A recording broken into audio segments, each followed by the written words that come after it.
अस्सलाम वालेकुम स्टूडेंट्स। वालेकुम अस्सलाम। हम अपने वालेकुम लेक्चर की तरफ अस्सलाम आते हैं।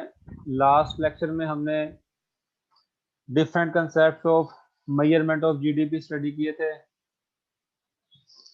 जिसमें हमने production method to measure GDP, expenditure method to measure GDP and income method to measure GDP हमने डिस्कस किया था। आज हम नेक्स्ट चैप्टर की तरफ मूव करते हैं, that is basic macro economic relationship. मैंने आप लोगों के साथ स्क्रीन शेयर की है, सब लोगों को विजिबल है?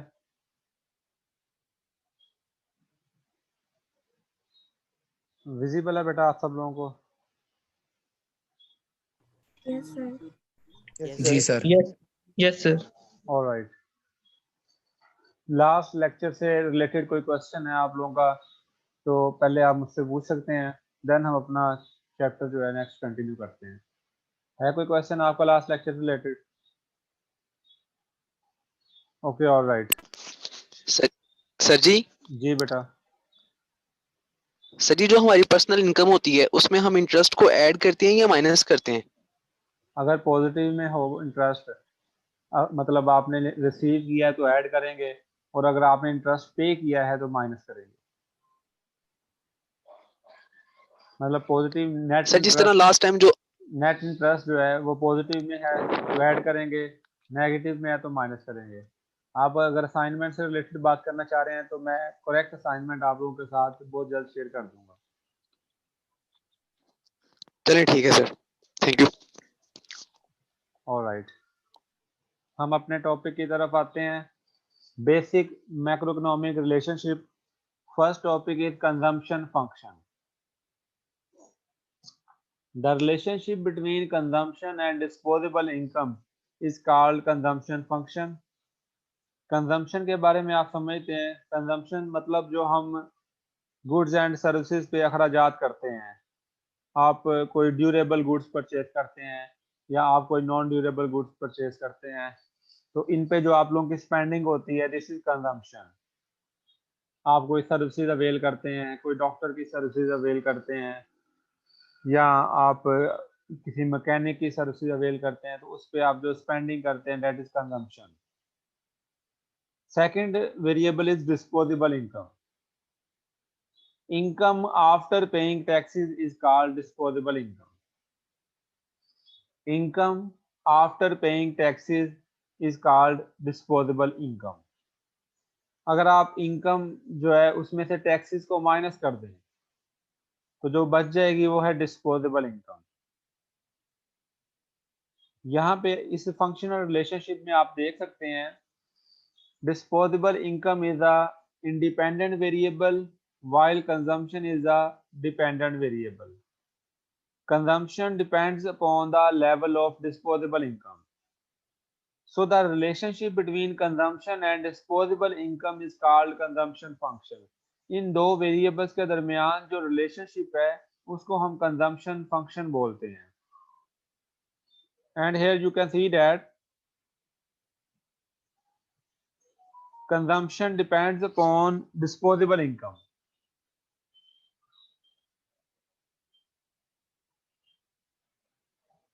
And will increase with the increase in disposable income. अगर डिस्पोजेबल इनकम में इजाफा होगा तो कंजम्पशन में भी इजाफा होगा, और अगर डिस्पोजेबल इनकम में कमी आएगी तो कंजम्पशन में भी कमी आएगी। कंजम्पशन में और डिस्पोजेबल इनकम में पॉजिटिव रिलेशनशिप है। देखें, अगर आपकी डिस्पोजेबल इनकम बढ़ती है तो आपकी कंजम्पशन भी बढ़ेगी, और अगर आपकी डिस्पोजेबल इनकम कम होती है तो आपकी कंजम्पशन भी कम होगी। So pattern of consumption with respect to income is called propensity to consume. Propensity to consume का लफ्जी मीनिंग है कंज्यूम करने की सलाहियत। तो जो कंजम्पशन के वेरियस पैटर्न बनते हैं विद रिस्पेक्ट टू इनकम, उसको हम बोलते हैं propensity to consume। सो हम कंजम्पशन फंक्शन की तरफ दोबारा आते हैं। The relationship between consumption and disposable income is called consumption function. हमारे पास दो वेरिएबल्स हैं जिनके दरमियान रिलेशनशिप को हम कंजम्पशन फंक्शन बोलते हैं। फर्स्ट वेरिएबल है कंजम्पशन, दूसरा है disposable income. Disposable income is independent variable while consumption is dependent variable, and there is a positive relationship between consumption and disposable income, means that consumption will increase with the increase in disposable income and consumption will decrease with the decrease in disposable income. Components of consumption function. There are two components of consumption function. अब उस functional form को हमने mathematical form दे दी आपके सामने, C is equal to C naught plus C by D. There are two components of consumption function. First one is autonomous consumption and second one is induced consumption. ये जो C naught है first पे आपको नजर आ रहा है, this one is autonomous consumption, और ये जो सेकंड पे आपको नजर आ रहा है, this one is induced consumption. Autonomous consumption ये कांस्टेंट के तौर पर यूज होगा, ये कांस्टेंट है, and this one is variable or this one is slope coefficient. This small c is slope coefficient. Autonomous consumption is that part of consumption which does not depend upon the level of income. It represents those expenditures which are even made on zero income. Autonomous consumption का वो part है जो income पे depend नहीं करता. It represents those expenditures which are even made on zero income. अगर आपकी income zero हो जाती है फिर भी आप कुछ ना कुछ स्पेंडिंग कर रहे होते हैं, चाहे वो मांग के कर रहे हो, कहीं से भी कर रहे हो. अगर आपकी इनकम जीरो भी हो जाए, आप देख सकते हैं ये इस इक्वेशन में अगर ये वाई डी डिस्पोजेबल इनकम ये जीरो हो जाता है तो ये वाली टर्म जो है वो सारी जीरो हो जाएगी, लेकिन सी नॉट तो कुछ ना कुछ रहेगा, ये कांस्टेंट है. तो ये सी नॉट जो है ये ऑटोनोमस कंजम्पशन कहलाता है जो आपकी इनकम पे डिपेंड नहीं करता. It represents those expenditures which are even made on zero income.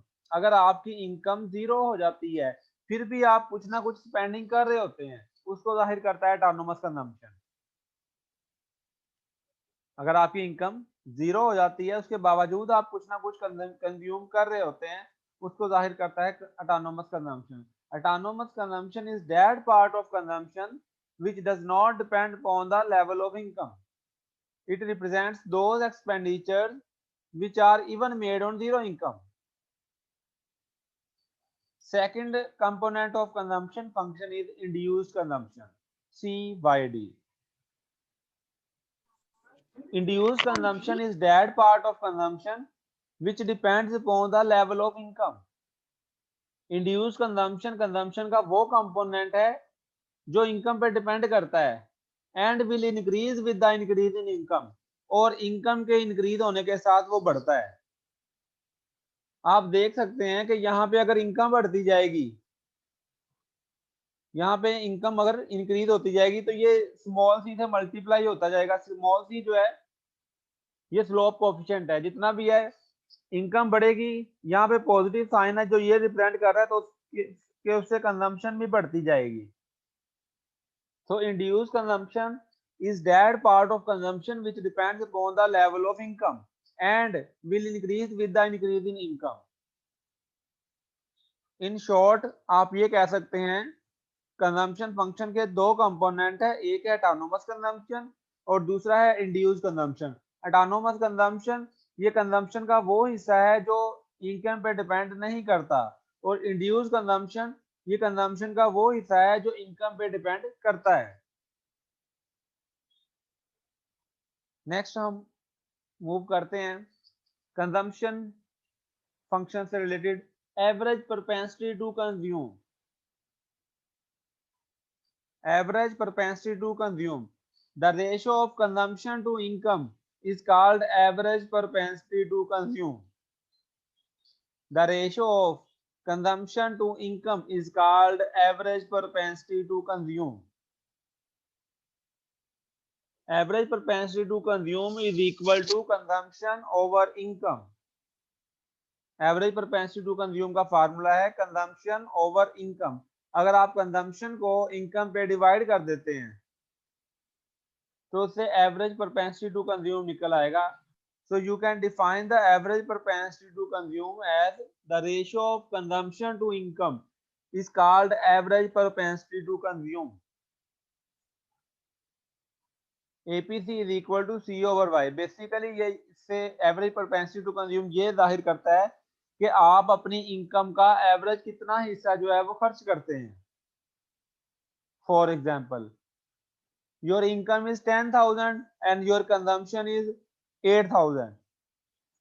आपकी इनकम जो है वो 10,000 है and you are consuming 8,000।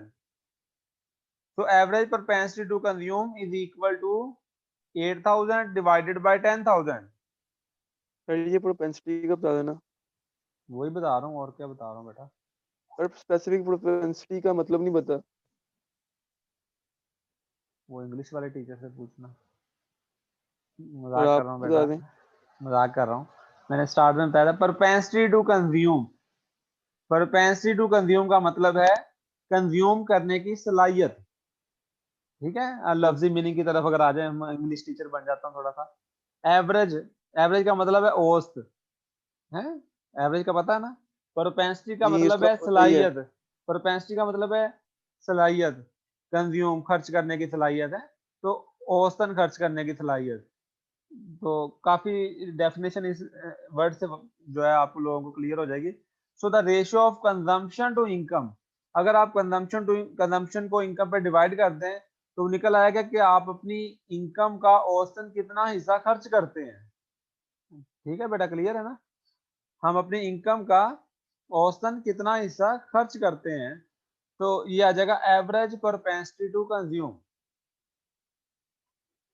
The ratio of consumption to income is called average propensity to consume. Basically ये जाहिर करेगा कि हम अपनी इनकम का कितना हिस्सा एवरेजन जो है वो स्पेंड करते हैं, खर्च करते हैं। For example, your income is 10,000 and you are consuming 8,000 or and saving 2,000.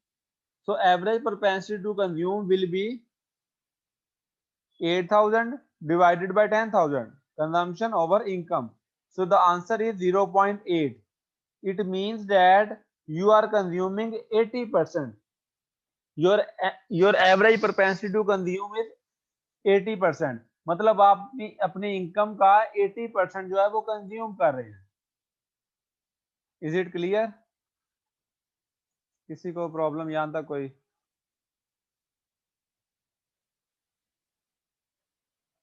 Next is marginal propensity to consume. Marginal propensity to consume the ratio of, देखिए मार्जिनल कहते हैं चेंज को, मार्जिनल कहते हैं चेंज को। इकोनॉमिक्स में बहुत सारी जगह पे ये मार्जिनल का वर्ड यूज होगा। ये कहते हैं चेंज को। आगे प्रोपेंसिटी टू कंज्यूम, कंज्यूम करने की सलाहियत। ऑब्वियसली कि अगर आपकी इनकम के चेंज होने से आपकी कंजम्पशन कितनी चेंज होती है, it will be measured by marginal propensity to consume. आपकी इनकम चेंज होने से आपका कंजम्पशन लेवल कितना चेंज होता है, it will be measured by marginal propensity to consume. So you can define the marginal propensity to consume as the ratio of change in consumption to change in income is called marginal propensity to consume. It is the ratio of change in consumption to change in income. मतलब income में change आने से consumption में कितनी change आती है, it will be measured by marginal propensity to consume. तो इसके लिए हम फार्मूला यूज करते हैं MPC is equal to delta C over delta Y. Delta C का मतलब है change in consumption divided by delta Y का मतलब है चेंज इन इनकम। अगर आप चेंज इन कंजम्पशन को चेंज इन इनकम पे डिवाइड कर देंगे, इस तरीके से हम मार्जिनल प्रोपेंसिटी टू कंज्यूम जो है वो एस्टिमेट कर सकते हैं। Marginal propensity to consume is equal to change in consumption over change in income. For example, if income increases from 10,000 to 15,000, आपकी इनकम, ये प्रीवियस एग्जांपल को ही आगे एक्सटेंड किया गया है। If income increases from 10,000 to 15,000, अगर आपकी इनकम 10,000 से 15,000 हो जाती है, the consumption increases from 8,000 to 12,000 and let's suppose से आपकी कंजम्पशन जो है वो 8,000 से बढ़कर 12,000 हो जाती है। ऑब्वियसली इनकम के इंक्रीज होने से आपका कंजम्पशन भी जो है लेवल इंक्रीज होगा। So marginal propensity to consume can be calculated as marginal propensity to consume is equal to change in consumption, change in consumption जो कि आपके सामने 4,000 है, divided by change in income जो कि 5,000 है। So MPC becomes 0.8 और MPC 0.8 का मतलब होगा, ये कुछ भी आ सकता है, इसकी वैल्यू जो है लिमिट उसकी बात भी हम आगे करते हैं। तो मतलब मेरा कहने का मतलब है ये सेम आ गया एवरेज प्रोपेंसिटी टू कंज्यूम के इक्वल, तो जरूरी नहीं है कि एपीसी और एमपीसी आपस में बराबर हो, जरूरी नहीं है। तो एमपीसी 0.8 मींस दैट कि आपकी इनकम के चेंज होने से आपका कंजम्पशन पैटर्न जो है वो 80% चेंज होगा। मतलब अगर आपकी इनकम में 100% इजाफा होता है तो आपकी कंजम्पशन में 80% इजाफा होगा। अगर आपकी इनकम में 100% कमी आती है तो आपकी कंजम्पशन में 80% कमी आएगी। एमपीसी 0.8 का मतलब है कि आपके इनकम के चेंज होने से आपका कंजम्पशन लेवल 80% चेंज होगा। ये जो इसकी जनरल इक्वेशन थी, मैं पीछे कर रहा हूँ, जनरल इक्वेशन थी कंजम्पशन फंक्शन की C is equal to C not plus small C Y. ये जो स्मॉल सी है ये एमपीसी होता है, ये जो स्मॉल सी है ये एमपीसी कहलाता है, मार्जिनल प्रोपेंसिटी टू कंज्यूम। गौर से सुने बेटा, ये जो स्मॉल सी है मैंने हाईलाइट किया है, ये एमपीसी कहलाता है, मार्जिनल प्रोपेंसिटी टू कंज्यूम। आप देख सकते हैं कि यहाँ पे अगर आपकी इनकम 100 बढ़ती है तो वो स्मॉल सी मतलब 0.8 से मल्टीप्लाई होगा और कंजम्पशन पे उसका इफेक्ट जो है वो 80 पहुंचेगा। मतलब इनकम जो है, अगर इनकम में 100 की चेंज आती है तो कंजम्पशन तक वो 80 की जाएगी क्योंकि वो 0.8 से मल्टीप्लाई हो जाएगा। यही एमपीसी का मतलब है कि अगर इनकम आपकी 100% चेंज हो तो आपकी कंजम्पशन जो है वो 80% जो है वो चेंज होगी। यहां तक बेटा क्लियर है? कोई क्वेश्चन है किसी का तो पूछ सकता है। The limit of MPC is in between 0 and 1। जो एमपीसी की लिमिट है वो 0 और 1 के दरमियान है।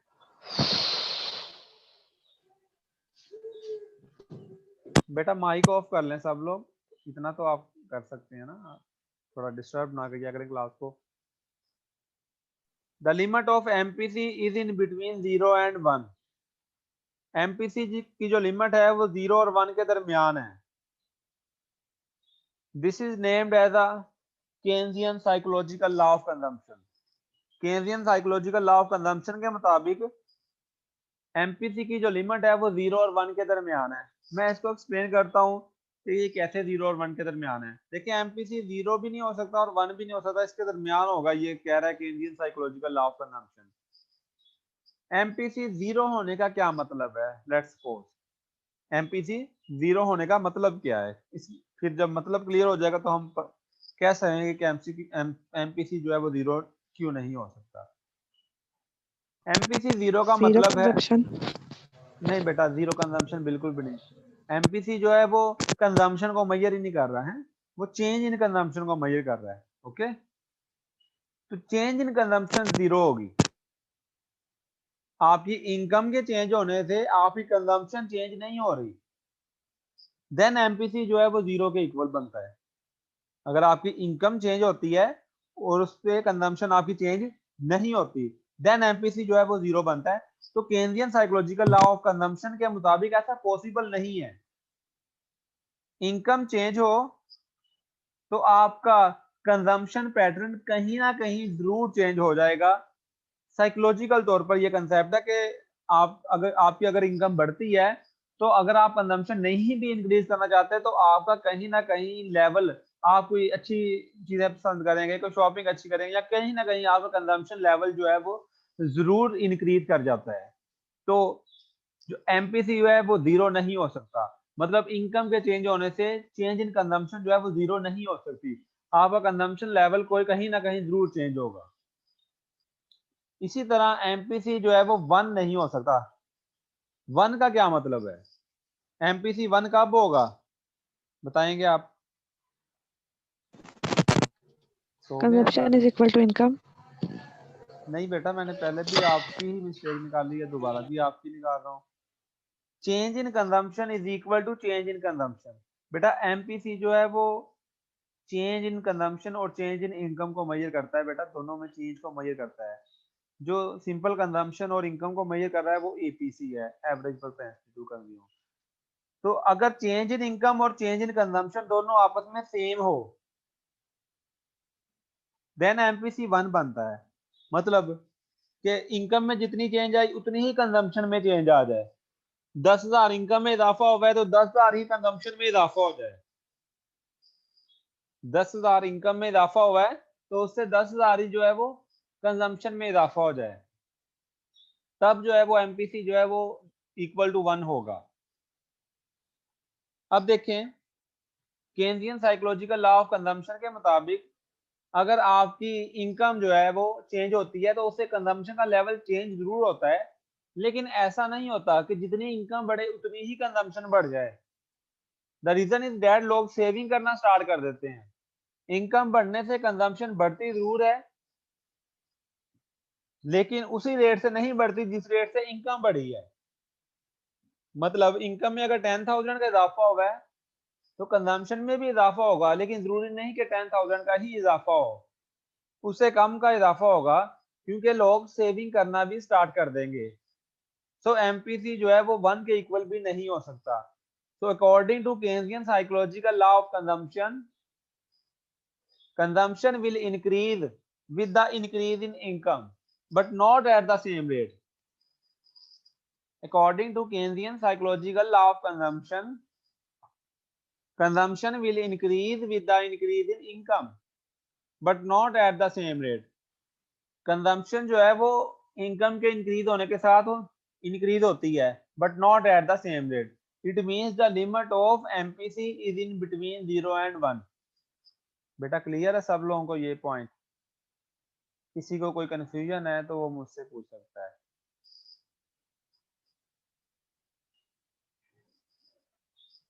This is the diagram of consumption function. यहाँ पे आप देख सकते हैं इनकम और कंजम्पशन के दरमियान रिलेशनशिप को जाहिर किया गया है। आप मेरे कर्सर की मूवमेंट को चेक कीजिएगा। ये कर्सर देखें आप, ये जो 45 डिग्री लाइन है this represents the income pattern, smooth income pattern. ये इनकम की लाइन है और ये कंजम्पशन पैटर्न की लाइन देखिए, ये ब्लू कलर में जो आपके सामने है ये कंजम्पशन की लाइन है। ये इसको मैं पीछे से एक्सटेंड कर रहा हूँ यहाँ तक। इसको अगर आप वाई एक्सिस से मिला दें, यहाँ पे वाई एक्सिस पे जो है वो कंजम्पशन है और एक्स एक्सिस पे जो है वो डिस्पोजेबल इनकम है। आप देख सकते हैं कि अगर ये ब्लू लाइन को आप एक्स एक्सिस तक, वाई एक्सिस तक मिला देते हैं तो ये यहाँ पे 0 से अबव होगा कंजम्पशन का वैल्यू, तो ये ऑटोनोमस कंजम्पशन कहलाएगा।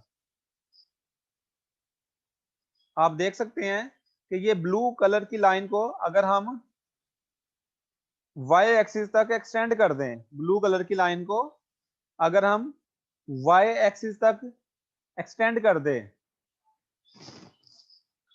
तो ये वाई एक्सिस तक एक्सटेंड करते हैं तो ये देखिए इंटरसेप्ट बन जाएगा। मतलब 0 से कुछ ऊपर वैल्यू होगी, 0 से कुछ ऊपर वैल्यू होगी जो कि ऑटोनोमस कंजम्पशन कहलाती है, जो कि इनकम पे डिपेंड नहीं करती। अगर आपकी इनकम 0 है, यहाँ पे इनकम 0 होगी लेकिन ऑटोनोमस कंजम्पशन कुछ ना कुछ होगी। अगर आप कर्सर की मूवमेंट को देख रहे हैं, यहाँ पे इनकम 0 है बट ऑटोनोमस कंजम्पशन कुछ ना कुछ जरूर होगी, तो ये ऑटोनोमस कंजम्पशन कहलाती है आपकी। और फिर यहाँ पे देखें इनकम भी इंक्रीज होना स्टार्ट होगी, कंजम्पशन भी इंक्रीज होना स्टार्ट होगी और एक पॉइंट पे आप देखेंगे इनकम कंजम्पशन दोनों बराबर हो जाते हैं। उसके बाद भी अगर आपकी इनकम बढ़ रही है तो देखिए ये देखें, ये सेंटर में जो पॉइंट, ये स्पेस है, ये जो गैप बनता जा रहा है इनकम की लाइन में और कंजम्पशन की लाइन में, ये सेविंग का गैप है बेसिकली। यहाँ पे ये डिस सेविंग लिखी हुई है, मतलब आपकी कंजम्पशन जो है वो इनकम से ज्यादा है तो आप कहीं से बोरिंग कर रहे होंगे, जिसको डिस सेविंग लिखा गया है। यहाँ पे आपकी इनकम और कंजम्पशन दोनों बराबर हो गए हैं। उसके बाद भी अगर आपकी इनकम बढ़ती जा रही है तो देखिए आप कंजम्पशन भी बढ़ रही है but not at the same rate. Income ज्यादा है, कंजम्पशन कम है, दरम्यान में गैप बढ़ता जा रहा है, ये सेविंग का गैप है। ये सेविंग का गैप है। जी बेटा क्लियर है? यहाँ तक किसी को कोई कंफ्यूजन है तो मुझसे पूछ सकता है। मैं इन शॉर्ट में रिवाइज कर देता हूँ। यहाँ तक हमने क्या पढ़ा है? हमने पढ़ा है consumption function. The relationship between consumption and income is called consumption function. Components of consumption हमने स्टडी किए हैं, ऑटोनोमस कंजम्पशन और इंड्यूस कंजम्पशन। ऑटोनोमस कंजम्पशन का वो हिस्सा है जो इनकम पे डिपेंड नहीं करता, और इंड्यूस कंजम्पशन का वो हिस्सा है जो इनकम पे डिपेंड करता है। और इसके बाद हमने स्टडी किया है average propensity to consume and marginal propensity to consume with the help of example. Then we have studied the Keynesian psychological law of consumption and this diagram. यहाँ तक होपफुली सब लोगों को क्लियर है। किसी को कोई प्रॉब्लम है तो मुझसे पूछ सकता है। सर ये ऑटोनोमस कंजम्पशन की कोई एग्जांपल दे दें। जी बेटा, जब मेरी इनकम जीरो भी हो जाए, ठीक है, फिर भी मैं कुछ ना कुछ स्पेंडिंग कर रहा होता हूँ, चाहे किसी से लेकर पैसे करूँ या जैसे भी करूँ। आप भी ऐसे ही हैं, आप लोगों की इनकम जीरो है, फिर भी आप कुछ ना कुछ स्पेंडिंग कर रहे हैं, जैसे भी कर रहे हैं। तो ये वो हिस्सा है कंजम्पशन का, बेसिक आप कह लें कि नेसेसिटी कंजम्पशन है, जो हर हाल में स्पेंड करना पड़ता है आपको। क्लियर है बेटा? Yes sir.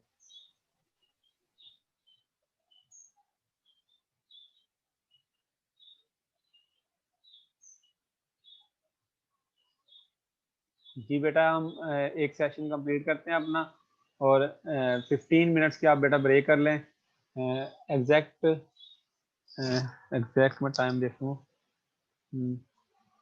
11:15 पे सब लोग बेटा दोबारा आ जाइएगा।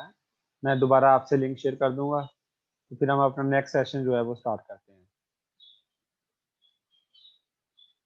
Thank you student, Allah Hafiz. Allah Hafiz. Allah Hafiz sir.